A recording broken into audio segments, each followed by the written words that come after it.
সাফল্য পাওয়ার লক্ষ্য নিয়ে ওয়েস্ট ইন্ডিজের বিপক্ষে টেস্ট সিরিজ সামনে রেখে প্রস্তুতি চালিয়ে যাচ্ছে বাংলাদেশ ক্রিকেট দল। ক্যারিবীয়দের হারিয়ে জয় পেতে মুখে আছে টাইগাররা। ইনজুরির সমস্যা থাকলেও বাংলাদেশ এই সিরিজে সাফল্য পাবে বলে আশাবাদী সিনিয়র সহকারী কোচ মোহাম্মদ সালাউদ্দিন। সিরিজের প্রথম টেস্টের ভেন্যু অ্যান্টিগায় অনুশীলন শেষে একথা বলেন তিনি। পরাগ আরমানের রিপোর্ট। সাদা পোশাকের ক্রিকেটে ভারত ও দক্ষিণ আফ্রিকার বিপক্ষে টানা দুটি সিরিজ হেরেছে বাংলাদেশ।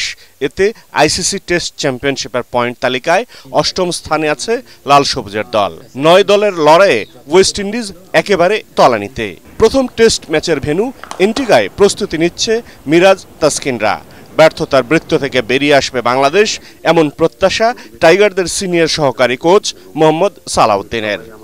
সবাই আমার কাছে যেটা মনে হয় যে তারা আসলে হোয়াইট টেস্টটা করতে চায়, কারণ এই ইন্টেনশনটা আসলে সবচেয়ে বেশি দরকার আমাদের, যেখানে আসলে আমরা টেস্ট ক্রিকেট আমরা ভালো করব। এবং সবার ওয়ার্ক এথিক দেখে আমার খুবই ভালো লাগছে।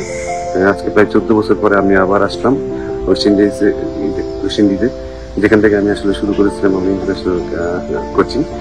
সেখান থেকে আমাদের ছেলেদেরকে দেখে আমার অনেক ভালো লাগতেছে। তাদের ওয়ার্ক এথিক দেখে আমার সবচেয়ে বেশি ভালো লাগছে, এবং সেই সাথে তাদের ইন্টেনশন যে তারা আসলে পারপাসফুলি ট্রেনিং করতেছে। দলের তারকা স্পিনার তাইজুল ইসলাম বলেন, ক্যারিবিয়ানদের বিপক্ষে সাফল্য পাওয়াটা কঠিন হলেও ক্রিকেটাররা ভালো কিছুই উপহার দিতে চায় দেশকে।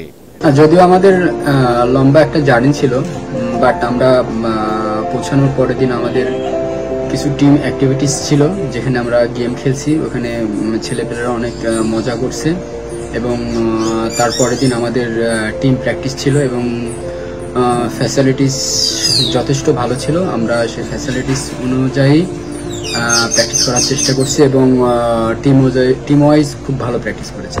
অ্যান্টিগার নর্থ সাউন্ডের স্যার ভিভ রিচার্ডস স্টেডিয়ামে আগামী 22 নভেম্বর থেকে শুরু হবে বাংলাদেশ ওয়েস্ট ইন্ডিজের মধ্যকার প্রথম টেস্ট ম্যাচ। পরাগ আরমান, এটিএন বাংলা।